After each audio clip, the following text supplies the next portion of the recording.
when lives are on the line. Are there any obvious injuries?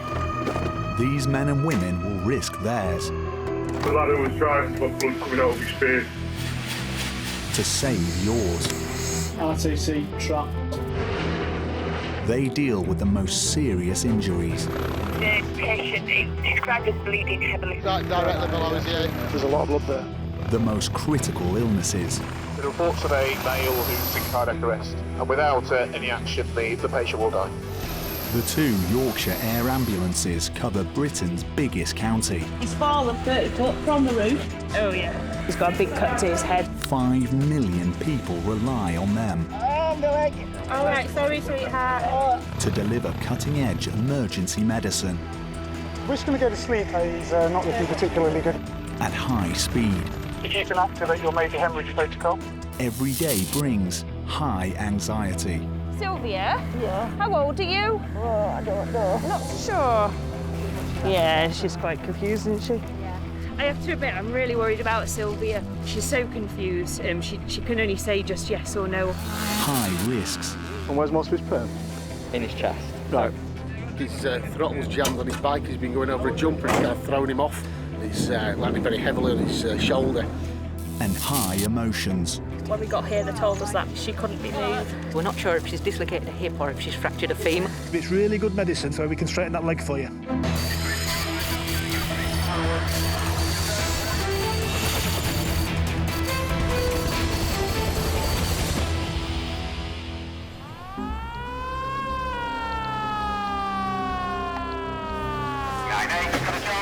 The sound of the siren at Air Ambulance HQ means the team have seconds to scramble. And today, there's a case that involves not one, but 2 patients. Autopilot is engaged. Source of trip engaged. Breaking over to York. Dr. Sarah is on duty with paramedics Kit and Matty. I'm turning.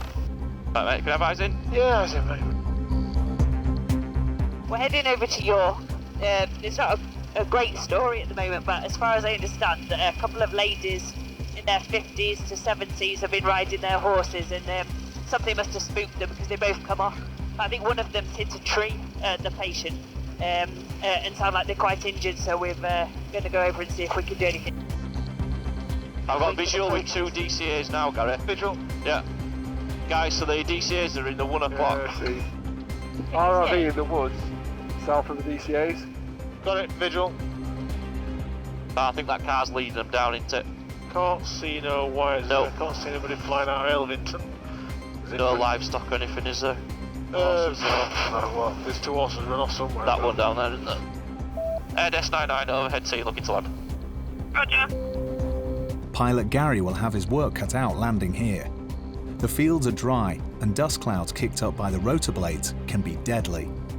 Yeah, it's going to be a bit of a brownout. So, Got to HM out. Leave it HM, mate. Okay, got good wind on the nose, so just call us if you can see a brown cloud coming up behind us, Kim. Yeah, you got a dust cloud coming. All good left, mate. Okay, leave us down. A mother and daughter have both been seriously injured after they were thrown off their horses. Hiya. Is it just this one patient? Oh, golly. Dr. Sarah will focus on the older patient, while Kit goes to find the second rider. This is Sylvia, who is Julie's mother. Okay. New horse, it bolted. All right. So the other one took off afterwards. She's hit a branch and come off. Okay. Initially, GCS was 9 initially. Oh, right. She wasn't talking at all, but her eyes were open and she was localising to pain. Yeah. She's now up to about 13. Okay. She is talking to me, but she's not answering questions appropriately. GCS, or the Glasgow Coma Scale, is a measure of consciousness, and pensioner Sylvia Bellwoods has been worryingly low. Sylvia, can you hear me? Sylvia, I'm just going to have to cut your jumper. Stick your tongue out for me. Sylvia? Yes, darling. Stick your tongue out for me. Oh. Sylvia? Yes, darling. Stick your tongue out. Yes. Okay. Yeah, she's quite confused, isn't she? Sats are 92. Have you had them any better than that? 93 is the best that I've had. Okay, will you get some oxygen, please? So she's got a chest wall injury here. She's in pain when I touch. Sylvia's not absorbing oxygen properly. It looks like she may have a punctured lung and a head injury. Sylvia, take a deep breath. Okay. Take a deep breath, love. Take a deep breath, Sylvia. Okay. She's not choosing to do that, bless her. Airway-wise, we're sort of set, aren't we? B-wise, we're not happy about, so we'll get some oxygen on. She's sore when I touch here, but there's nothing much to see. Let's just get some of these things off. 20 yards away, Sylvia's 56-year-old daughter Julie is also showing signs of serious injuries. How's that patient? So that's 91, 92 on her chest injury, but that seems to be it so far. Both off to Leeds then? Yeah, now it's deciding who to go. This lady is GCS of 13 best. Fine, so it's probably best for her to fly then. It's 40 minutes by land. She's also got... Sylvia. She's also got low sats as well. Has she? Cool. As it stands, I'd rather keep her away. And going in the helicopter? Yeah, that one. That one can go by land. Sylvia? Yeah? Can I put a little needle into this arm? Yeah. Yeah? Do you feel sick at all? No. Okay, lovely. It's clear today's falls may have left Sylvia and Julie with life-changing injuries. Both require treatment at a major trauma centre. How are we doing? Left rib pain. Chest injury. Almost certainly got an pneumothorax, hasn't she there? Kit suspects Julie has a collapsed lung. Any pain in your legs at all? Can you feel me squeeze your legs? Yeah, give them a little wriggle. And Dr. Sarah is concerned about her mother's confusion. Sylvia? Yeah? How old are you? Oh, I don't know. Not so sure. Sylvia? Yeah. Do you know your daughter's name? No. No. The farmer who owns the land found Sylvia and Julie and called for help. Do you know how long she'd been there before I got here? Well, roughly 20 minutes at the longest. And was she talking to you at all in that time? No, she never spoke a word. But she had her eyes open the whole time? She had her eyes open and was grabbing, trying to grab. Yeah, like she was when I got here. Yeah, like when you got here, yeah, she was about... It must have been, 20, 25 minutes top. Kit and the team are putting a neck collar on Julie and attaching her to a scoop stretcher to immobilise her during her journey to hospital. Sylvia, we're going to take you to the hospital. Oh, yeah. Yeah? Oh. Do you understand? Yeah. Can you stick your tongue out for me? Yes, love. Can you squeeze my fingers? Okay. Good girl, well done. Sarah has decided that Sylvia's confusion means she must take priority over her daughter. She'll be flown to hospital for a brain scan. Right, we're going to come up towards you, OK? No, sweetheart, you keep your hands there. Sylvia. Keep your head still. OK, one slide. Ready, steady, slide. Let's get her strapped in and then let's get her into the Flexalon so she's a bit more comfy. Relax back. Julie will be taken to the same hospital by road. Lovely. So we're going over this tree stump here, guys, OK? Right, just get some blocks. Our monitor. Are things generally improving, Sarah? Apart from her sats, which we're not. Right. The GCS, she's just very confused. Both Sylvia and Julie's injuries are so severe that the team will have to split up. I think one of us should go with the other crew. OK. It's 3/4 of an hour, and she's still got really high rest, and she's still quite sore. Kit will monitor Julie on her way to hospital, and Sarah will stay with Sylvia. I have to admit, I'm really worried about Sylvia. She's so confused. She can only say just yes or no or yes, darling, which is what she keeps repeating. It sounds like she has banged her head. There's nothing to physically see on the outside. But yeah, the confusion isn't great. It's really not picked up as nicely as I'd liked it to. Her oxygenation is really poor. Initially she was complaining of chest pain, but that seems to have settled, but I don't think she can remember what's occurring. So I just need to get her to hospital nice and quick, ready for a scan. But I'm going to keep her awake, giving her some painkillers, keep her nice and warm, and hopefully start to improve. Videos we have got, we've got leads on 26225, and your radios are working. Sylvia is being flown to the trauma team at Leeds General Infirmary. Either of her injuries could be life-threatening. The horse is quite tall. They go quite fast, although people do wear a lot of protective equipment, which they should do. But lots of head injuries. When people tumble off, they tend to go forwards. A lot of neck injuries, spinal injuries. To be honest, literally anything can happen with a horse, but yeah, well, we do see an awful lot of injuries. A bit nose down there. Sylvia is being taken to resus, Cheers, Gary. where the full extent of her injuries will be determined. She may require emergency surgery. It's been a devastating day for the family. Mother and daughter requiring treatment for major injuries after a freak accident with potentially lifelong consequences. All the team can do is return to base and await news from resus.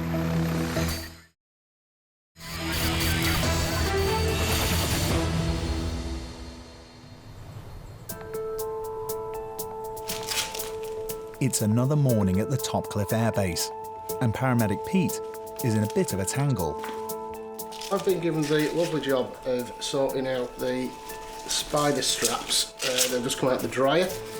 So these are an 8-point harness system really that we use to secure people to scoop stretchers when they've been immobilised. And obviously after every job they have to go in the wash where they get disinfected. Unfortunately, when they've come out the dryer, they come out in a similar state to this. And it's an absolute nightmare to put together again. COVID restrictions have just been lifted, and people are getting back to being active around Yorkshire. I've got a job for you, mate. Okay, mate. I need you to set off towards Doncaster Motor Park, and I'll give you a grid reference. Pete's tangled straps will have to wait. Sierra Kilo 667 979. Pilot Harry is flying Pete and paramedic Tyrone to South Yorkshire. It's a 50-mile flight.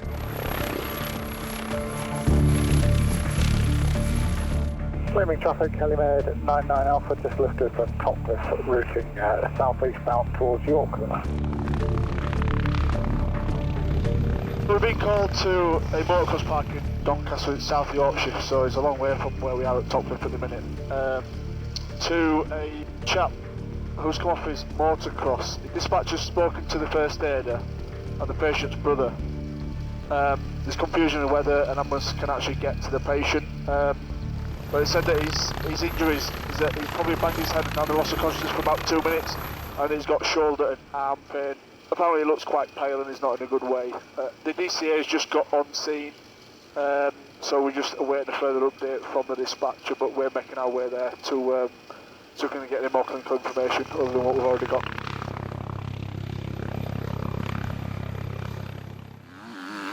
Motocross riders can reach speeds of 60 miles an hour and jump 30 feet or more. Falls can be fatal. Right, okay, I'm going to do a low pass just to wreck it, make sure we land somewhere sensible. Yeah, it's got to be that bit just short of them tyres. We look now to the right, doesn't it? What, with a muddy puddle to yeah. So I'll land just before the muddy puddle. It's difficult terrain for pilot Harry. The thing is, it's hard to tell where the ground undulates. You sometimes can't see it with this. Yeah. A lot of dust. Happy with visuals. Dust is all behind us. Still happy with Dust coming forward. Still happy with visuals. Browning out. Right, I'm just going to let the I can see. dust settle a bit. Yeah, happy with that. Still visual, good drive. Yeah, okay, good visuals. Looks quite solid, that ground, Harry. Right there. Yeah. Right. Tyrone knows their patient's injuries could be life-threatening. All right. And where's most of his pain? In his chest. Right. Right. Michael. Hello. You all right? Do you know what's happening? 33-year-old Michael Wallace's pain is so extreme, he can't speak. Michael, my name's Tyrone. Just quickly, and my colleague just told me what's happening. Just tell me where most of your pain is, if you can point to it. Does that hurt when I press? Yeah? The team suspect that Michael could have a collapsed lung. Right, just take another breath for me. Tyrone is checking for reduced air entry to see if he needs to be flown to a major trauma centre.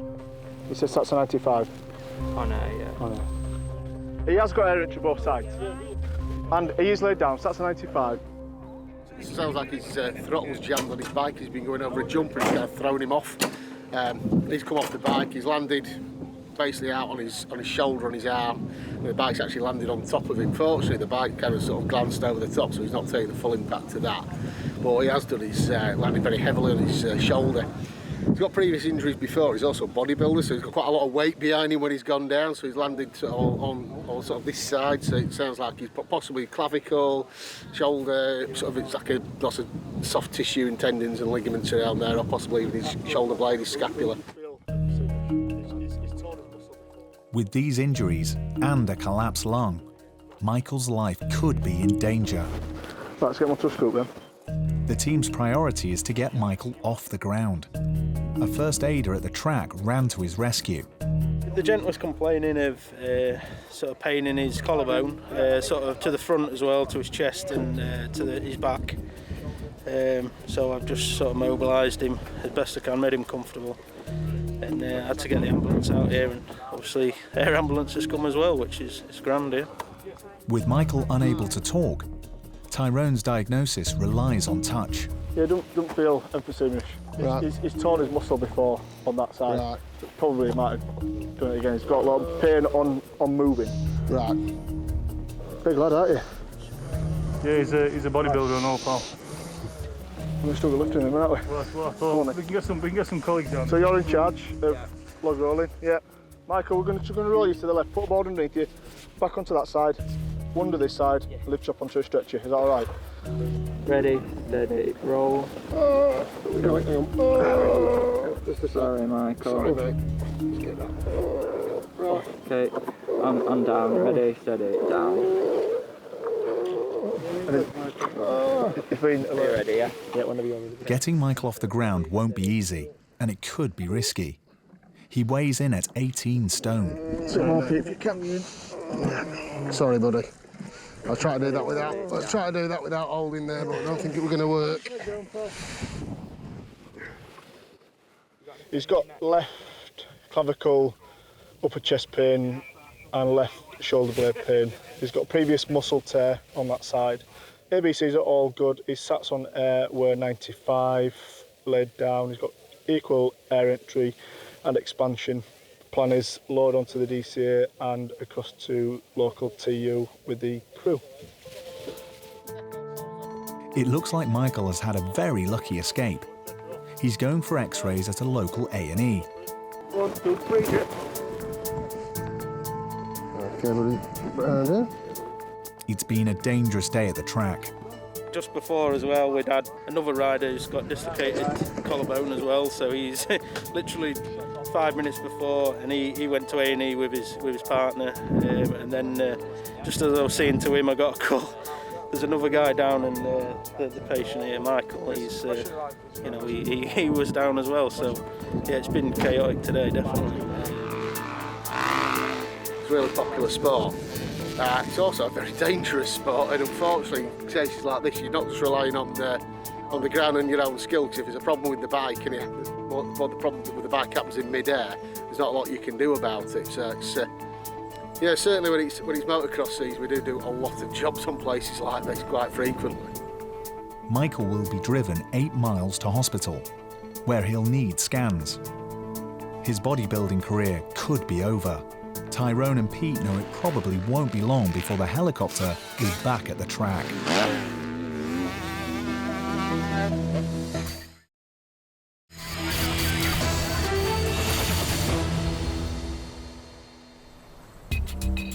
So do not move now unless she is in danger, and do not splint any injury.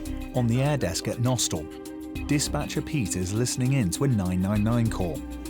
Just reassure her that help has been arranged, okay? That help will be in the form of the air ambulance. Hi, it's Pete on the air desk. Have you requested Helimed, ever? Yeah, hi, Pete. We're just in the middle of nowhere at this primary school. We've got an 11-year-old female that's had a fall in the playground with an obvious left knock. She's also been on the floor for 2 hours, outside, freezing cold. Just wondered if you were available, ever. Yeah, that's all received. I'll get them on the way from Topcliffe, over. 40 miles away at RAF Topcliffe, the scramble phone is ringing. Good morning, Topcliffe Air Support Unit, Gav speaking. Paramedic Gav is being sent to the scene with colleague Gemma. Cheers, mate. See you, bye.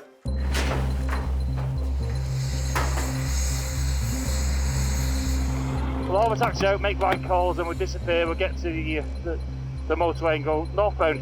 Okay. Details are a little bit limited, but I believe we're going to an 11-year-old female at a primary school, we think, who's fallen and got an injury to the upper part of her thigh.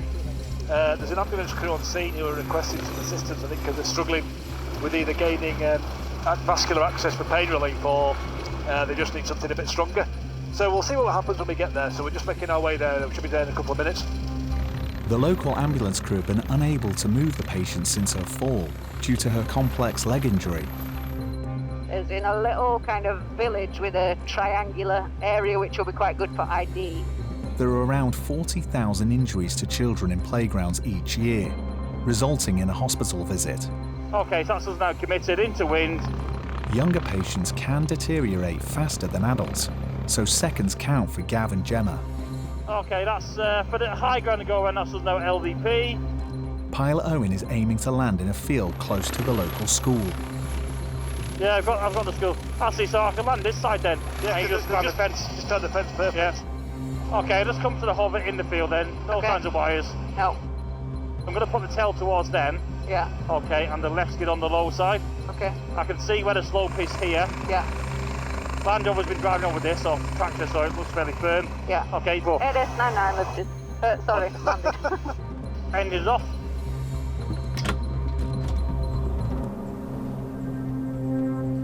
Hi guys, all right? Yeah, good, thanks. All right, okay, cool. Yeah. Right, this is Angel. Hi, Angel. 11-year-old. I'm Gav. Angel Ramsey is in severe pain. What's happened today? She's fallen, sort of crashed into another young lad. Yeah. Didn't really see it happening, and he's just basically knocked her onto the floor in this position. Right. Pain's 10 out of 10. She's complaining of leg pain. Angel's auntie quickly came to comfort her, along with her mum. We'd got a phone call to say obviously my niece had had an accident at school and that they were obviously on the phone to 111. So we ended up coming over here to obviously see if we could take her to hospital, but when we got here they told us that obviously she couldn't be moved and that they were waiting for the ambulance to come. Morphine? 1 milligram. And, so far, yeah? So far, and then Snox. So if I get some monitoring on, would you mind drawing me up some ketamine? It looks like Angel has fractured her thigh bone and dislocated her hip. It's a rare injury in a child so young, and potentially very serious. Right then, what we're going to do, we're going to give you some special medicine, okay, now, which is going to make you feel like you're a little bit drunk. And I hope you've not been drunk before, have you? No. So it might make you feel a little bit lightheaded, like you're away with the fairies, and then we can straighten that leg for you, okay? But the good thing about it is afterwards, when it wears out, you won't remember, okay? But it's really good medicine to help you straight, so we can straighten that leg for you. Is that all right?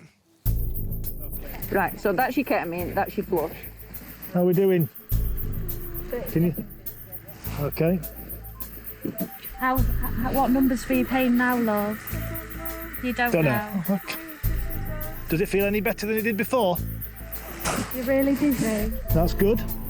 Okay. The team need to straighten Angel's leg to reduce the risk of internal bleeding. Can you give us some more? The ketamine is starting to take effect. You straighten this leg for me. Angel, that's your good Mum, just to let you know, she will scream out, Mum, okay, but the medication will be working, okay, so... Right, I'm just going to lift this one up and we're just going to straighten that. Okay, on 3. 1, 2, 3. Well done, Angel. Well done, darling. Brilliant. Well done. Well done, sweetheart. That's good. Do you think it's a bit high up, isn't it? What do you think? I think that's a bit too high to traction. It's mid-shaft, isn't it? Well done, Angel. Well done. Angel's brake is too high up her leg for the team to use a traction splint. They need a plan B. I wonder if we could vacuum splint it just to keep it as she is. Yeah, that's a good idea, yeah. Like that. We're just going to get a vacuum splint to go around it and suck the air out, keep it tight like a plaster cast and just hold it in place. Okay. Yeah, just an update. It's an 11-year-old with a fractured, queried, dislocated hip, queried femur. We've straightened it, given ketamine, and our intention is to fly to Harrogate over. Oh yeah, just come into your bottom here, look. Yeah, that's it. That's it. Air is being pumped out of the vacuum splint so that it tightens against her leg, keeping it immobile. That's it, Angel. You did really well. Well done. That's it, well done. Angel has had a fall. I'm not quite sure what's happened while she's been at school. She's sustained an injury right to the top of her leg, so we're not sure if she's dislocated a hip or if she's fractured a femur, which is the big bone in your leg. Either way, she's in loads of pain, so we've given her some ketamine, which means that we can straighten her leg, and we're going to transport her to Harrogate because we're quite a long way from the hospital, so by air we'll save loads of time and get her to hospital. Got the handles, yeah? Okay. On lift, ready, steady, lift. I'll let you climb first, just in case. I don't want to let go of it. Is she on? Yep, she's on. I've got it, yep. No, we're okay, thank you. Thanks for your help, guys. Okay. She's had a really sort of freak accident in the playground where another pupil had sort of collided with her. All clear left, clear right, let's go. It was very deformed when we got there. The ambulance crew did a great job in sort of getting some IV access and getting some morphine on board. We've been able to come along and give some stronger pain relief ketamine, which has enabled us to straighten her leg and then get her onto our aircraft and fly her to Harrogate, which is the local trauma centre. Over the next few hours, paediatric doctors will determine the extent of Angel's injuries. Right. Okay, pause, and we'll go straight. She may face major surgery.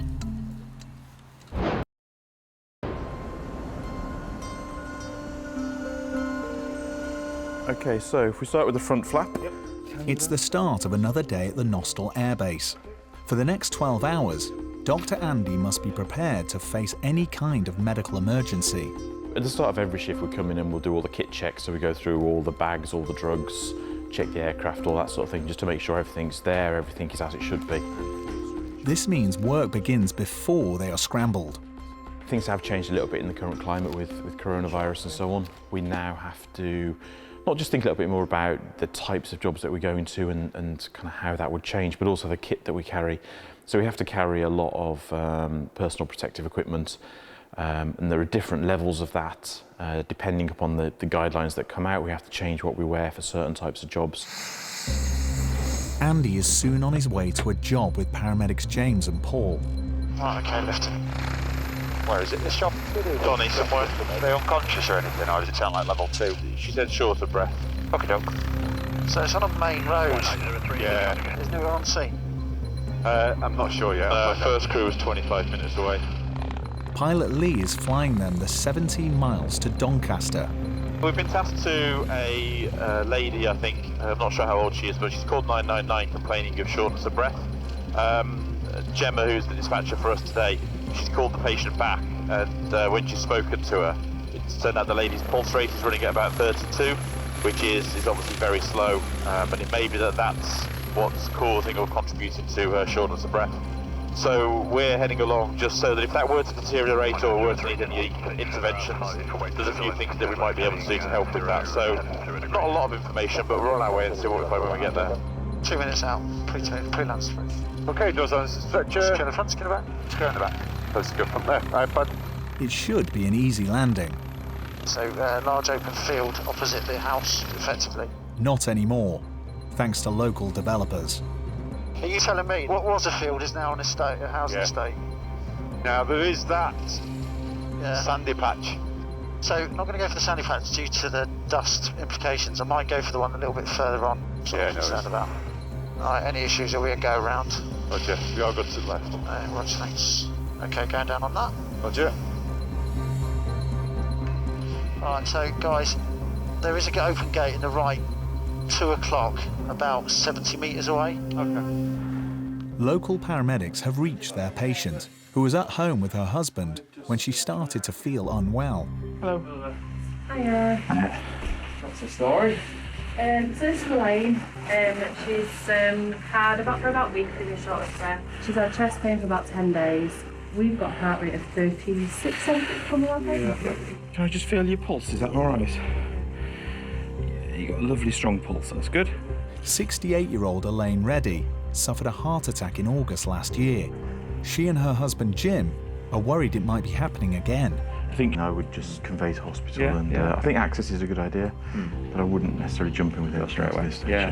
Elaine's heart rate is dangerously low. Putting a cannula into her arm will allow them to administer drugs quickly if her condition suddenly deteriorates. When you feel a little bit dizzy, we're just going to take that on the chair if that's okay, alright? So the last thing I want to do is being dizzy and fall on, it'll make things worse. Alright. The patient's got a slow heartbeat. It sounds like she's contacted her GP about it, and the GP's obviously booked an ambulance because they need to try and establish what's causing the heartbeat to go so slow. Now, she's on medication which has a habit of slowing your heart rate down, so beta blockers will slow your heart rate.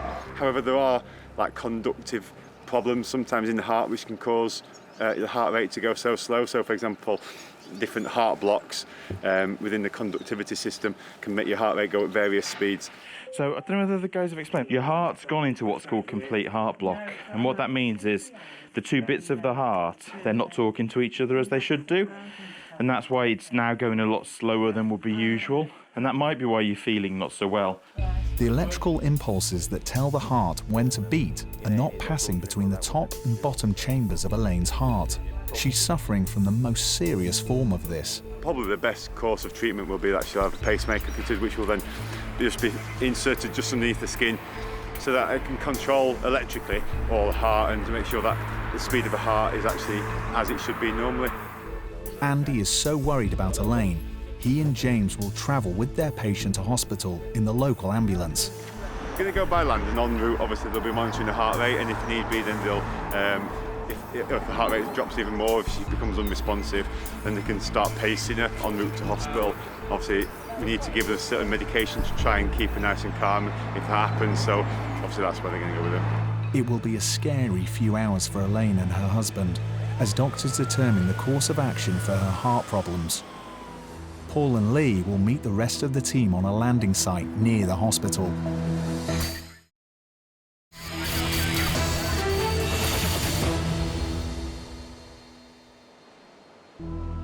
It's been a cold winter, but there's a glimpse of sunshine today, and the people of Yorkshire are out enjoying the weekend. But near the market town of Selby, one man's day out has ended in a life-threatening medical event. Right, very slight winds, all clear right, nothing on top clear cliff. left. Yeah, you can get the iPad out, mate, and get us en route if you want. Pilot Owen is flying paramedics James and Rachel 25 miles to the emergency. We've been tasked from Topcliffe, which is our base in North Yorkshire. We're going down to Leeds East, which is the old Church Benton RAF airfield. The air desk's seen a call down there. We've had a report of a cyclist that's come off, believed unconscious, and may well have had a witness seizure. These can cause a bit of confusion really, because what we're concerned about is whether or not the patient's had a medical event and then come off the bike, or whether or not there's some trauma element to it as well, where they've come off the bike, had a head injury and then fitted. So there needs to be a little bit of investigation work when we get there. 9-8 weather. Clean. Yeah, we're 4 minutes out, Lisa. Just a quick one. Do we know if he's come round yet, or is he still unconscious? He's coming round, but he's not coherent. He's not able to answer any questions. There's a car there, parked up, and somebody is waving. Yeah, it's in my 11 o'clock now. So they're on the road at the side of the airfield. Okay, but from that then, have we got access from the airfield to that road? Is that massive ditch, isn't it? I doubt it. 9-8 to air desk, we're overhead scene. It's not on the airfield itself, it's on the road that runs to the south of it, if you want to pass that to the DCA. Right, it's a massive field then, so we'd see any posts in this field. And we'll just come to the edge of the field and over taxi up. Yeah. Continuing, clear area arrival.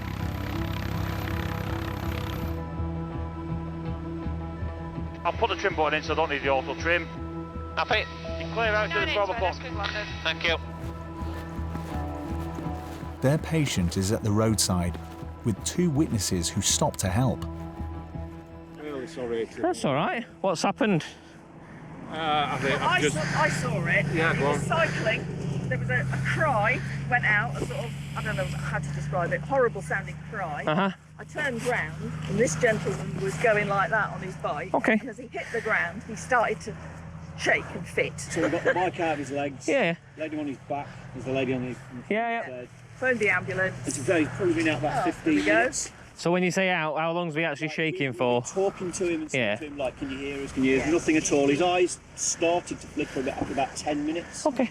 And then probably 5 minutes later, he started to say his kind of you're right. first word, really. But the actual fitting activity, how long did that last? Fitting activity, I would say a couple of minutes max. Okay, all right. And do you suffer with fits normally? 50-year-old John was just starting out on his bike ride.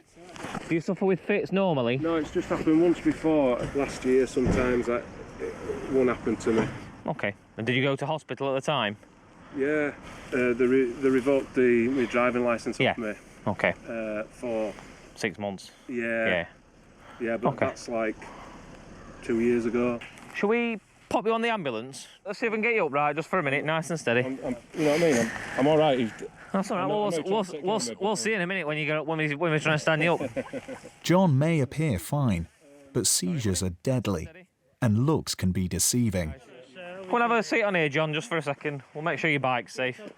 This young lad's John. He's been cycling along, he's literally gone sideways. Okay. Had a tonic-clonic seizure, as described, lasting a couple of minutes. Okay. And then being really out of it for about 15 minutes in total. 15 minutes, okay. But actual seizure activity of just a couple of minutes. Okay.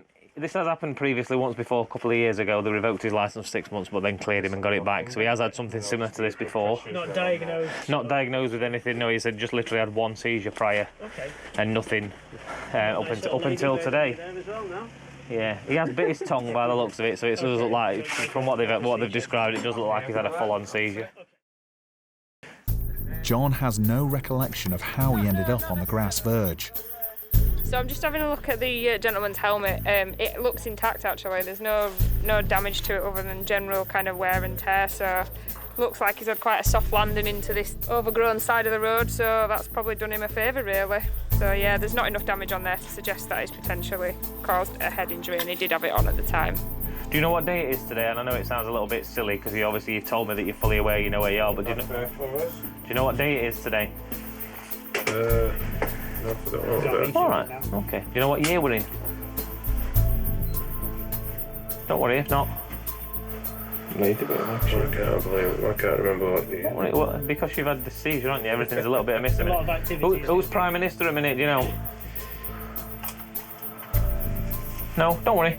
I can't remember. Take your time. Again, you're still coming around from this. You've had quite a long, unresponsive, or certainly decreased responsive episode. All right. So it's perfectly normal to be a little bit confused and a little bit not really with it, obviously.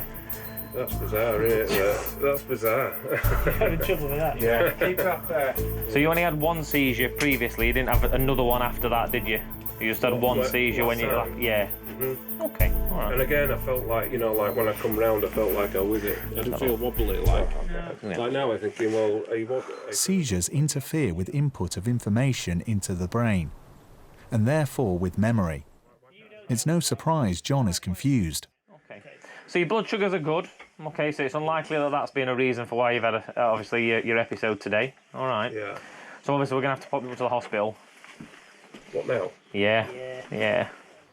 James is happy that John is not in a life-threatening condition, so he will be driven to hospital rather than flown. Give you that. There's no damage to his helmet, it's just general wear and tear. Right, we're going to leave you with our two colleagues. All right, well, thanks very much. Sorry, short and sweet. No problem, all right. John will need scans to determine the cause of his seizure, which came out of the blue. Right, take care, sweetheart. All right, hope you feel better soon. No, don't be daft. That's what we're here for. See you later. People, when they've had a seizure, they're because their body's working overtime, they're effectively doing the equivalent of a marathon in a short period of time. All their muscles are working hard, they're using lots of oxygen, so their brain's been starved of oxygen potentially because they've not been breathing properly. So it's not unusual to have this period of confusion for a while after, and that, depending on how long the seizure's been, that can be for quite a significant period after. And certainly what they've reported here is, although the seizure activity only lasted a couple of minutes, he has been unresponsive for quite a period after that, maybe up to 15 minutes. So it's going to take a little bit of time for him to come back round and for his body to normalise again.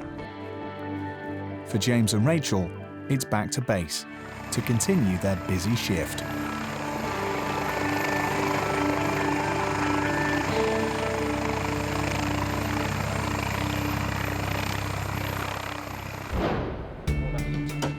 Doctors at York Hospital suspect that John's seizure may have been caused by epilepsy, but investigations are continuing. Shall we pop you on the ambulance? He's not yet back at work and will be unable to cycle for some time. Sylvia, can you hear me? Horse-riding mother and daughter, Sylvia and Julie, both sustained serious injuries and have decided not to ride again. Let's get her strapped in. Sylvia had a bleed on her brain and was in hospital for 5 days. Julie required a full hip replacement on her broken hip, as well as suffering fractured vertebrae and ribs. After more than 2 weeks in hospital, she's now recovering at home. Right then, what we're going to do, we're going to give you some special medicine, okay? And then we can straighten that leg for you, okay? Angel, who fell in her school playground, had her broken leg pinned and plated in hospital. But unfortunately, there were further complications. When I went to hospital, they found out there was a tumour in my leg. So when I went to surgery, they scraped the tumour out and put packing in it, and then put a metal rod in it so my leg can heal faster. I felt like really scared and like petrified and all like worrying about what's happening. Thankfully, the tumour was non-cancerous and surgeons were able to remove it. When I saw my x-ray, I saw one bone moved in front of another, and I was like really shocked because I was thinking like why I didn't think this would be a very dangerous break. If she'd not had her accident, they would not have found the tumour, and it could have become life-threatening. But now, it's expected that Angel will make a full recovery in 6 months to a year. Now without crutches and my recovery, I can see all my friends now and go to school and educate better than being online. I was so determined to get better because I wanted to do school again, do all the activities and see all my friends again. Michael, hello, you all right? Michael, who had a fall at a motocross park, did have a collapsed lung, as well as a broken collarbone, broken ribs, and a bleed on the brain. Big deep breath for me if you can. He spent a week in intensive care with a chest drain and had a plate put into his collarbone. Can I just feel your pulse? Is that all right? And Elaine, who suffered a complete heart block, is doing well after 6 weeks of rest. It happened so quick, it was just like a dream. I thought, oh, I'm dreaming this. This can't be real, you know. Pleased to say I managed to stay calm and didn't panic because I just felt like I was in good hands, to be honest. Despite her previous heart attack last year, she could not have predicted this. So I just assumed I was coming down with a virus and I just needed some help to sort it out. It's quite a surprise when it turned out to be so serious. When I arrived at the hospital, it became obvious I did need a pacemaker. She's thankful for the team's help that day and is determined to make a full recovery. I'm just so pleased that I am still here, can enjoy my family, even doing a bit of cleaning up. But just get back to life in general. It just gives you that feel-good factor.